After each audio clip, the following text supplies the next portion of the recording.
Hello, everyone. Welcome to this Day of Action call. So we're so excited to talk to each and every single one of you today. Just so that folks know, today this is a prep call for our National Day of Action on July 15th. And the purpose of this meeting here is to really give you a quick update on what's going on related to the pandemic relief funds that Congress passed in 2020. And to go ahead and say, what could we all do on the day of action? So with that being said, I just want to go ahead and give a quick recap.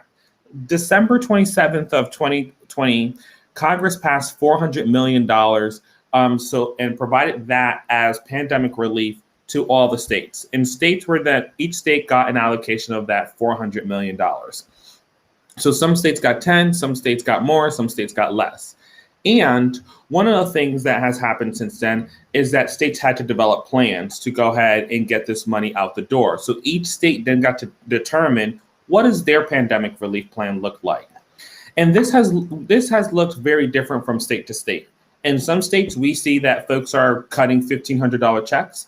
Some states have gone as high as $10,000 covering the expenses for young people. Some states are doing a need basis only. Some states are splitting the money between the multiple thousands of people who qualify. So we're seeing a whole different kind of program from state to state. And one of the things that this is translating to is real impact at the ground level. And I just want to share with you all like what this has meant. At first, I thought about sharing kind of some of the success stories we heard, but I also wanted to share just some of the stories that really have inspired us to take action at another level. What we've seen during this pandemic is that young people have needed support. And one of those young people is named Kelton. And Kelton went into foster care when he was young. At the age of 9, he was adopted. And unfortunately, his adoptive mother passed away. And at that age, he was placed in a group home because he was too, quote, emotional and needed some additional support. Kelton didn't end up leaving group homes until he was 18 and no longer qualified to stay in those group homes. And he immediately started to experience homelessness, experienced the justice system. And when he came out, he had the experience of being able to apply for the foster youth to independence housing voucher. And for the first time, this was hope that he had found a home. The last time he was in a home setting was the age of 9. And for the first time, not only did he have hope, but his siblings, his friends, the people in his life were very excited. But because of one of the nuances in the program where he didn't have the $1,500 to go ahead and put down a security deposit, eventually he ended up getting involved with the justice system again. He couldn't make the housing situation stick. And unfortunately, this small type of money, whether it's $1,500 or 300 or 500, sometimes these are the bridge gaps. This is the gaps that doesn't bridge a young person to the opportunity. And so when I think about Kelton, who I think about his journey throughout, not just that we failed him in the system, but then we had an opportunity to make it right and to get him some support in that very moment, and we missed the mark. This is what today is about, is ensuring that every young person who qualifies for this pandemic relief funds are able to get it. For some states, they have a concrete plan. There are people mobilizing. There are monies going out the door. For some other states, unfortunately, there is a disappointment where they may have taken a little bit of the easy route and only focus in on who's already connected and probably receiving support. But across the country, people have made decisions. And the question is, how might we help take action on the National Day of Action to be able to go ahead and say, what could we actually do in terms of reaching and supporting young people? So I want to back up and say, my name is Sixto Cancel, and I'm the founder and CEO of Think of Us. And today you're going to hear from 3 folks here who are going to be joining us. You're going to hear from the Associate Commissioner of the Children's Bureau, who has her own calling. You're going to hear from Rebecca and Kenny at NFYI, who have been doing such pivotal work on the Hill in Congress to really advocate for the needs of young people. And then you're going to hear a little bit about our kind of campaign and our call to action too. And so what we're going to need in order to be able to meet the September 30th deadline, by September 30th, we're supposed to have spent $400 million as a nation in really providing supports to young people. We're going to need everyone to be involved.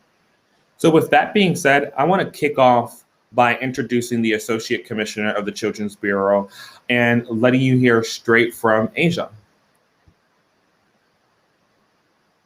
Hello, Aysha. Thank you for joining us today. Hi, Sixto. Thank you for having me.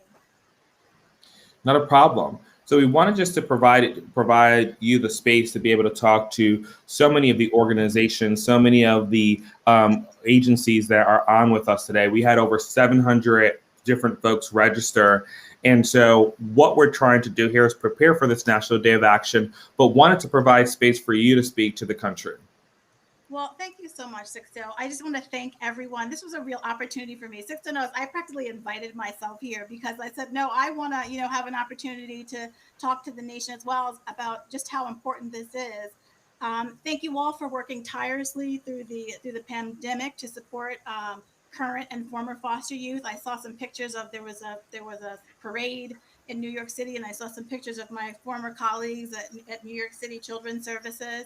And so proud of all the work that we all have done in child welfare to help youth throughout the pandemic.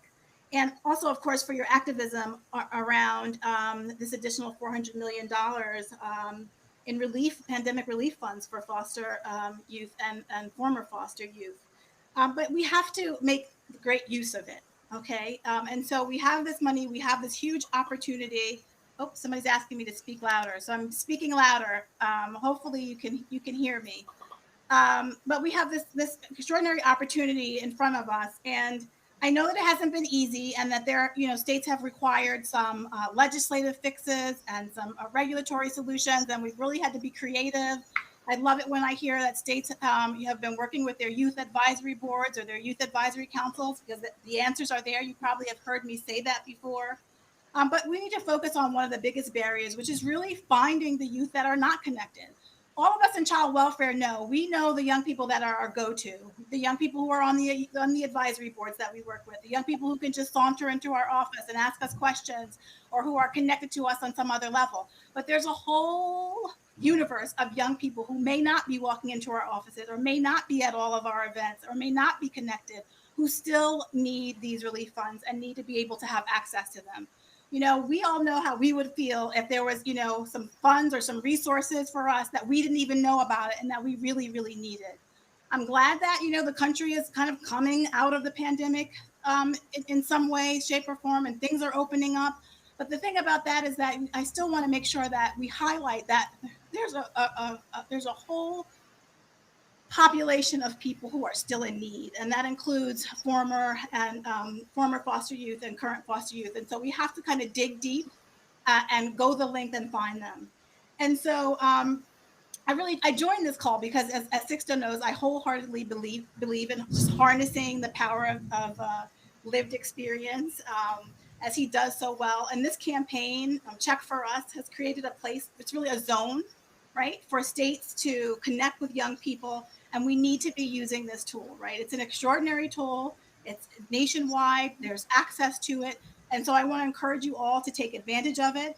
I know there are at least, I think 20, 25 states that are on this call. And so each one teach one. If you're on this call and you're already been using the tool, I want you to call your contiguous states around you and encourage them to do the same.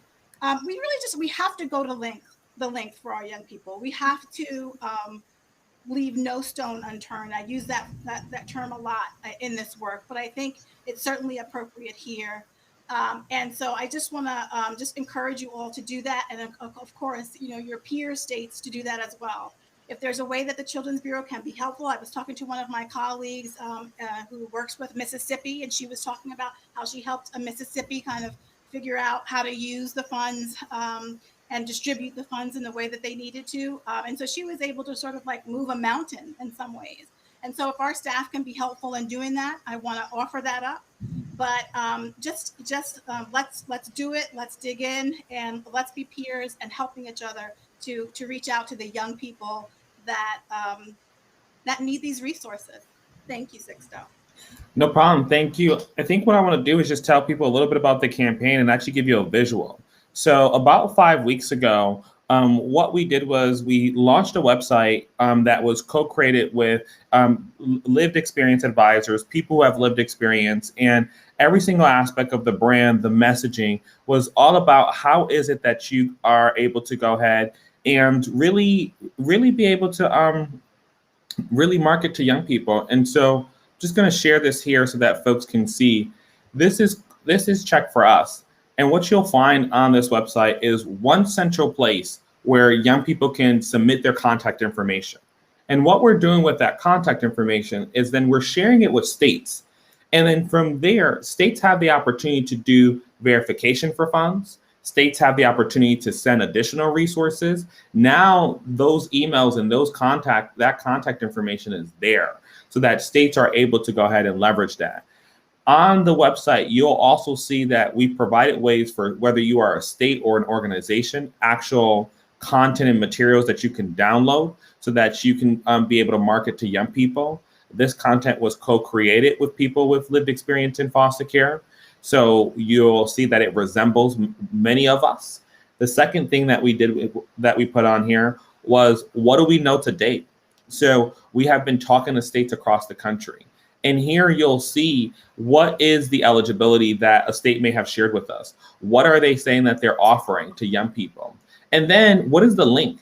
For 12 states, we are the official application. So that means that if you are applying, if you're using Check for Us, even though this was only meant to tell you about the states, what your state was doing, it will also qualify you to go ahead and as your application.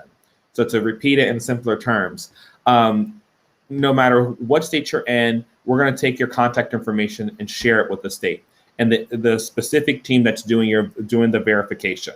That team is responsible at that state for reaching out to you and letting you know if you're qualified or you're not qualified. For about 12 states, this is the only thing that you'll have to do. So we're that first step, or we're the only step that you'll have to do there. And so we've been in contact with the majority of states across the country. We've had one-on-one interviews with teams within about 33 different states. And the application was co-created with young people and A/B tested it. So we definitely tested with folks so that we made sure that folks knew, like, just because you were submitting your contact information, it doesn't mean that the state is going to actually provide you funds. But this is one part, depending on what your state is doing, that you may get some type of funding. And what we did was we kept it simple. We kept it real simple, provided some information so that then folks are able to go ahead and be able to have a smooth experience. For those of you who don't know, I actually I grew up in the foster care system in Connecticut. And just showing you here a little bit here what this application looks like. So we ask you for some information here. For those of you who are in rural areas, I would not get too scared if your internet is spotty, or if you are living in metro areas and you have internet that's spotty. As you go through, we're actually able to collect the information. So don't feel too nervous if that you don't get through the whole application. We'll reach back out. And as you see, it's pretty straightforward here. And it takes less than 4 minutes. And then that is the submission. So once you submit, then we take those names and then we share them out with the states, and then the states are following up with you. And this is what we're doing to help find and connect young people. One of the things that we've learned from our first time of doing something similar back in November, where we had a cash grant opportunity there that us as Think of Us was issuing, not the government, is that we asked young people in that application, how did you hear about this application? And what we learned was out of the 27,000 people who replied, 9,000 people actually said that they heard this from a paid professional. This tells us that the most important metric between now and the 30th is that we want folks to go ahead and make sure that they are adamant about putting this in the inbox of a young person. So if you are 18 through 26, then we're really highly encouraging you to go ahead and one, apply, two, send this as a text message, send this as an email. If you are a paid professional in the system, this is one of the most important functions that you can commit to. So that's our call of action on July 15th. What we want to see is we want thousands of people around the country literally sending this emails to young people, literally sending text messages to young people to apply. And then what we're committed to do is to continue to be in communication with you and letting you know, like, hey, we sent these names to the state. Hey, this is what we are hearing. September 30th is around the corner, and we want to act like this is the drop dead date for those who are 24, 25, 26, right? And so we want to do that. We also have some other actions that you can take, and I'm going to introduce our colleagues here at the National Foster Youth Institute, and they will be able to go ahead and tell you a little bit more about themselves and what they have planned for the commitment of action. So Rebecca, thank you for joining. Kenny, thank you for joining. And I want to pass the floor to you all. Hi, everyone. My name is Rebecca Luviao, and I am the Executive Director of the National Foster Youth Institute. I'm also a former foster youth from California. However, I'm representing the DC, Virginia, and Maryland area. So good to be here. I wanted to just introduce a little bit about an FYI. We are an organization that works very closely with Congress, specifically the Congressional Caucus on Foster Care in the House of Representatives. And our aim is to really ensure that every piece of legislation that impacts child welfare or our lives has youth voice at the forefront and is really driving that conversation. We use an inside-outside strategy where we partner with members of Congress and ensure that our voices are at the table when we're talking about national conversations like immigration, COVID, education, environmental issues. And then we use a grassroots strategy where we really mobilize and hear from current and former foster youth around the nation to find out what the priorities are directly from you guys on the call. I'm going to turn it over to our policy manager, Kenneth Chansey, who's going to talk a little bit about the work we've been doing around getting the Chafee funding extended. Kenny? Hello, folks. So if you have been with us in the past, I see some folks in the chat box and some familiar names, so it's good to see you all. If you've been with us in the past, you may have joined one of our town halls last year. You'll know this included all of our chairs of the Congressional Caucus on Foster Youth and many other members who have a vested interest in the beneficial outcome of the child welfare system. Our organization has been in contact with all of these offices about this fiscal cliff, the September deadline. We've made them aware that this is a problem because most states still haven't got the funding out into your pockets. And so we do have a letter drafted, and then we want to include your voice. So we're going to send this information over to Sixto, and we'll send the link, and feel free to sign up and lend your voice to this letter. And we'll make sure that this letter is received by all of our co-chairs of the Congressional Caucus on Foster Youth, as well as our guests for our town halls, because it was with your feedback that this legislation was introduced in the first place. And all those specific provisions to help you throughout the pandemic were also included on there because of your experiences in sharing that on our town halls. So thank you. Well, Kenny, and I just want to take a moment just to pause because talk to me about the significance of a letter on Congress. Like if you talk to the 13-year-old, 14-year-old me, I'd have been like, wow, a letter, really? Like, tell me a little bit more so that we get really a full understanding of what the significance of this is. So in layman's terms, a letter puts us on record. Sorry, my niece wants to join us today. I myself am a former foster youth. This is my niece through kinship. So we live this life and we try to prevent cyclical generation. But the importance of a letter is it gets us on record. One, we want to make sure that all the members of Congress receive this. They receive your name, that you took the time to submit a letter. And then two, with all of us signing on to the letter, it demonstrates that there's a national movement. We want to emphasize with members of Congress that this was a unanimous vote in Congress. Every member voted yes on this. And we want to ensure that every foster youth in their district received these funds because their member voted yes.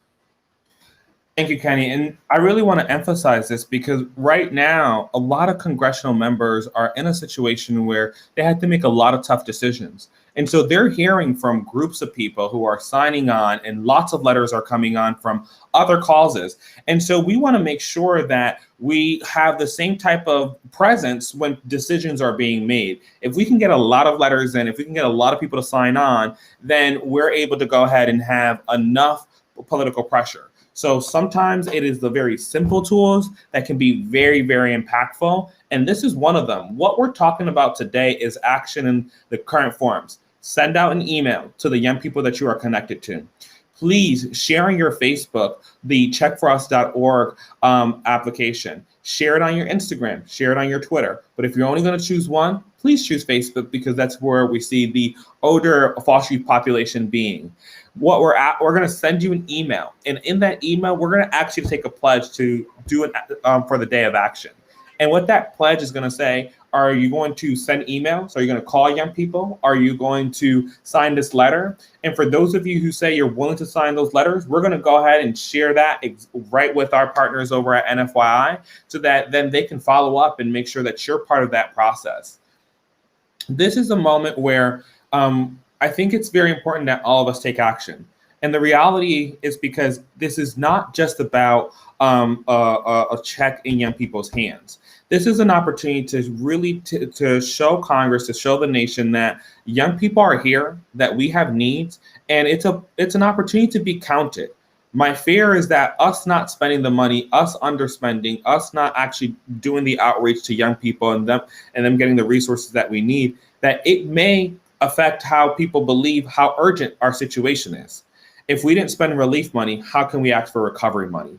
If we didn't spend the money here now, how is it that we are able to make the case that we need support? And so we want to do everything that we can to be able to go ahead and make sure that we do our part in doing the outreach, finding young people and connecting young people. So I want to thank everyone for tuning in. We're going to leave the space open just in case folks have questions here. You can go ahead and put them in a chat. And for those of you who are looking at sharing things, we're going to send follow-up materials. We're going to go ahead and send states customized information by next Tuesday. And we're putting in the chat material in the chat. We'll have the actual checkforus.org, and I am pasting here where you can sign the letter. So you can do this literally right now. Both things are available for you right now. So if you want to sign up for that letter, we put it in the chat right here too. Alrighty, and then I'm just going to leave the space open here for a little bit. We wanted just to go ahead and have a quick moment where we got together and being able to go ahead and just let folks know about the Check for Us campaign. Most important thing is finding young people at this very moment, activating people to go ahead and participate.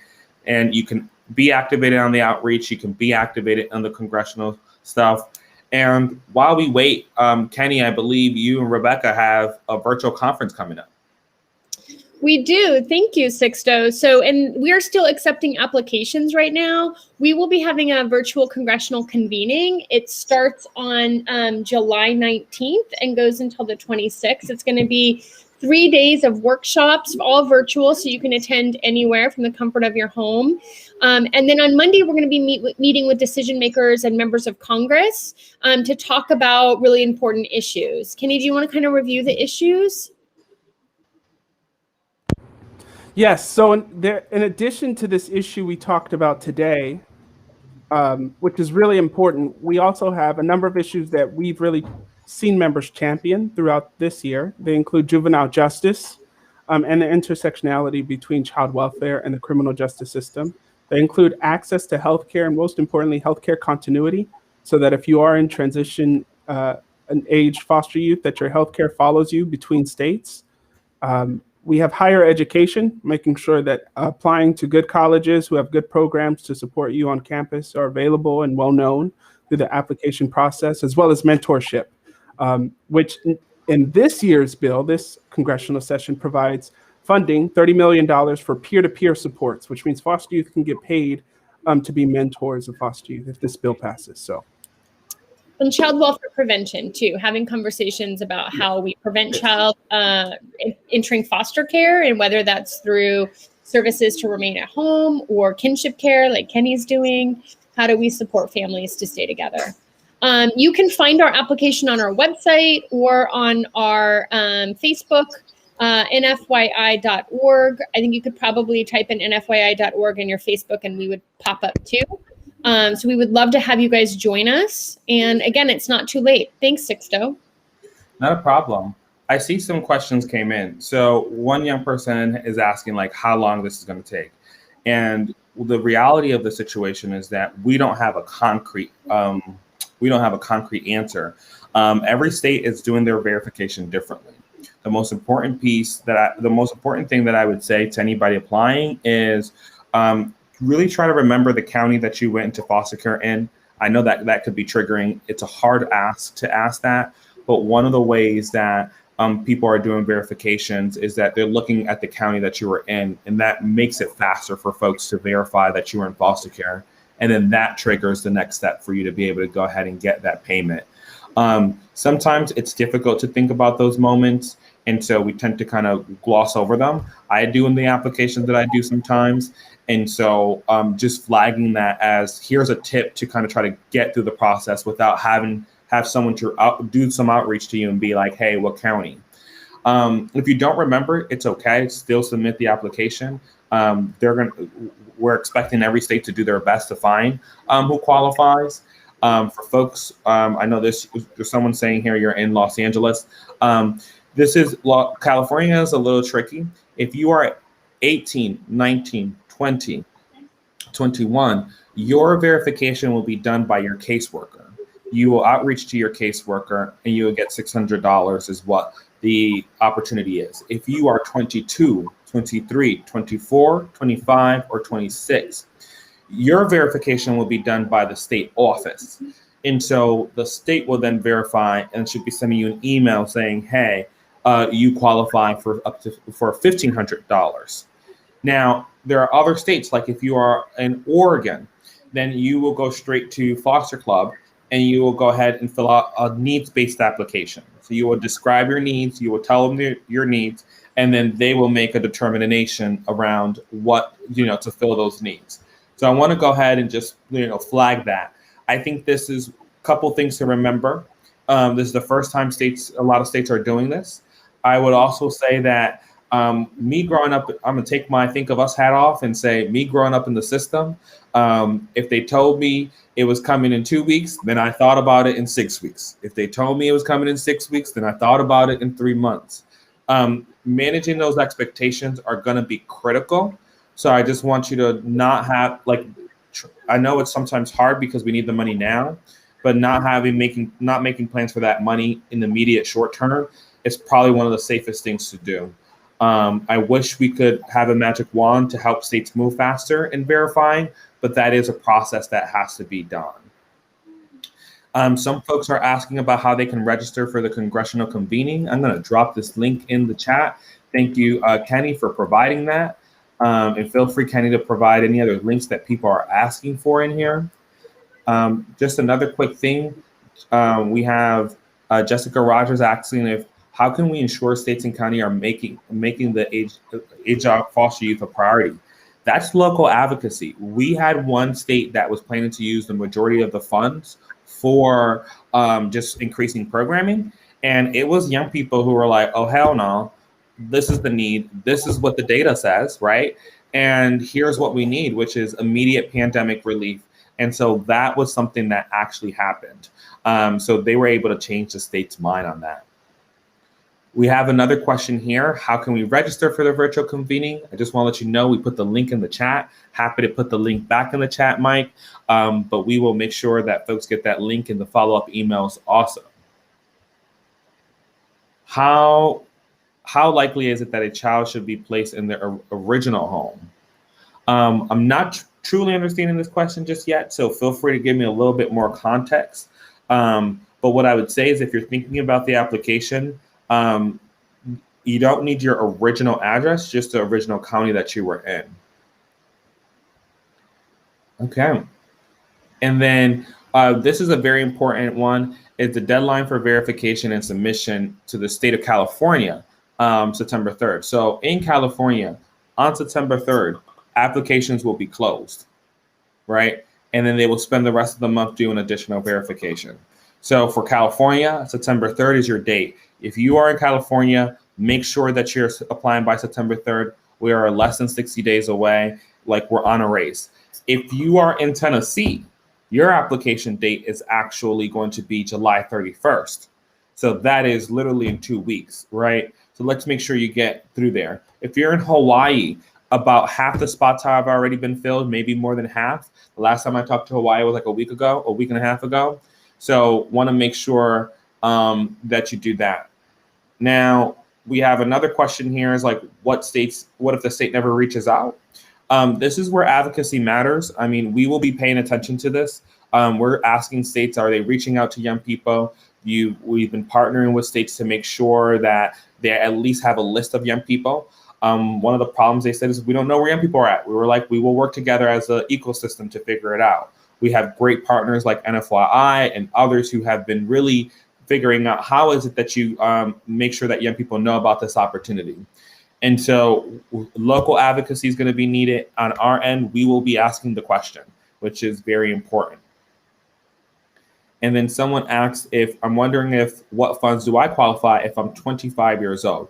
That is going to depend on your state. If you are in the state of California, then they are going to provide $1,500 if you were in care while you were 14 and up, right? So it really depends on that. I'm going to encourage you to go to the Check for Us website. You can look at the eligibility. It is only a 4-minute application. So what I keep telling young people and young adults, just apply because you don't know, and we don't know how the rules are going to change.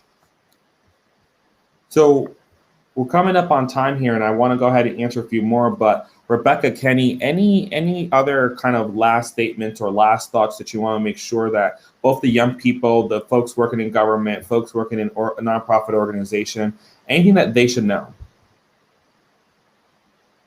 I think that continued pressure, continue to reach out to your members, encourage your member to join the Congressional Caucus on Foster Youth. That's caucus, it's optional. I'm sure your members can join, but even just being a part of that, they'll be aware of the child welfare issues that continually impact current and former foster youth. I also think reaching out to your local representatives and speaking to your DCFS directors is important.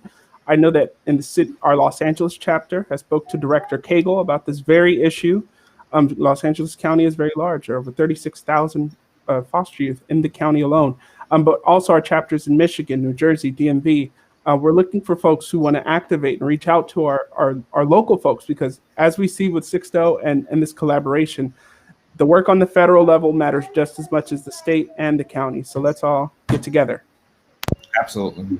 Yeah, and I think that sometimes people don't recognize how powerful your voice and your experiences are. And organizations like NFYI and Think of Us and Foster Club and California Youth Connection are all here to really uplift your voice. And so please get involved, however that is. Learn how to share your voice in powerful ways, because this piece of legislation, to be honest, would not have happened without your voice, right? And your participation in educating members of Congress about how COVID has impacted our communities. So I want to thank all of you for who has participated in whatever way you could to make sure that people understand the impact of the child welfare system on our daily lives.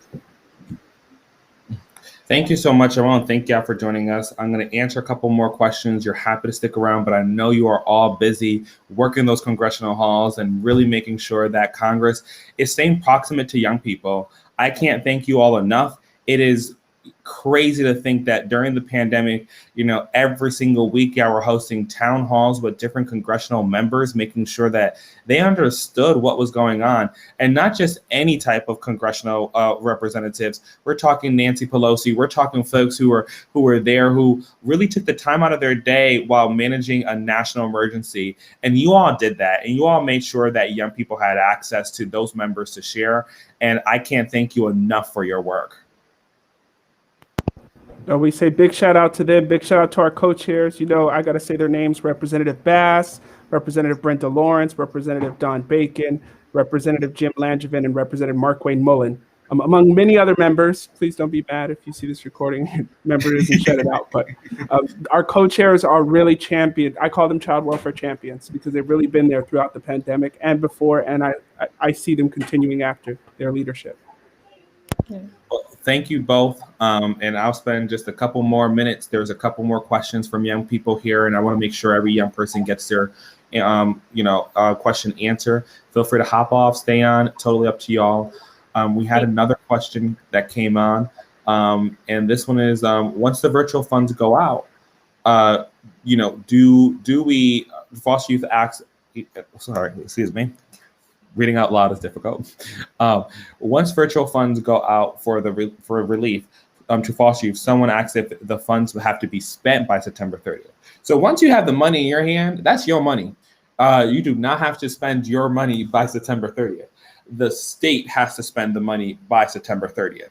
So we encourage all of this work is to make sure that they meet their September 30th deadline. There is talks about an extender bill. That is something that potentially could happen, and we will need your help on getting that to happen. Someone asks, if you don't know your worker, what should you do? It's okay. Still apply. Still put that information into there. How do we get other people involved next week? Get as many people to post on social media, because you never know who knew someone who had foster care experience. And so that is one of the things that we really want people to do. We also want people to go ahead and truly, truly, truly take the time. We'll give you the template in an email to copy and paste our template and send it to as many young people as possible, so that young people's names are actually in the pipeline. Okay, we're looking here. Thank you so much, Yazi, for I believe I'm saying that right, for being so helpful in the chat. I see you responding to so many people and triaging people who need support. Also, feel free to reach out to us directly. Thank you. I'm looking here. And what if they never reach out and September goes by? Definitely we'll be circling. We're going to be sending text messages and emails to everyone who applies to our through Check for Us. And we're going to ask you the question, have you heard from someone? And it's so important that if you get that text message, if you get that email, that you respond, so that then we can go ahead and have that conversation with the states. I'm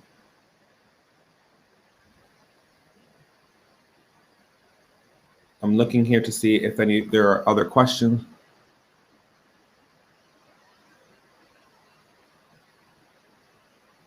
So someone asked for clarification on Chafee in California.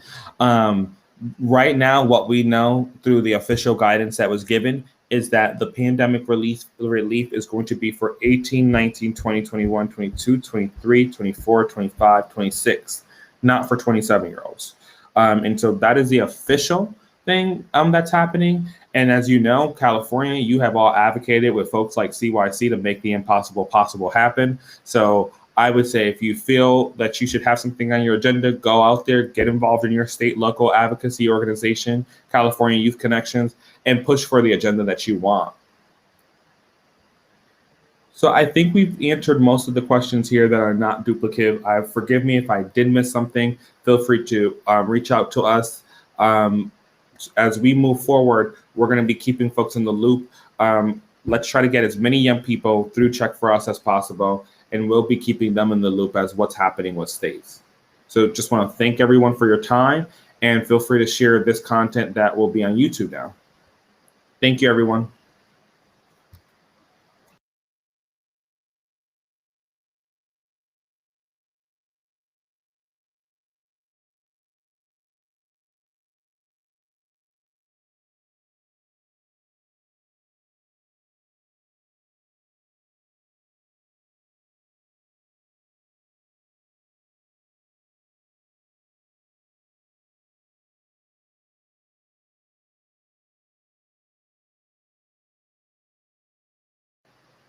John Barton, Debbie, Anna, thank you for the correction. The California amounts are $600 for 18, 19, 20, and $1,500 for 21, 22, 23, 24, 26.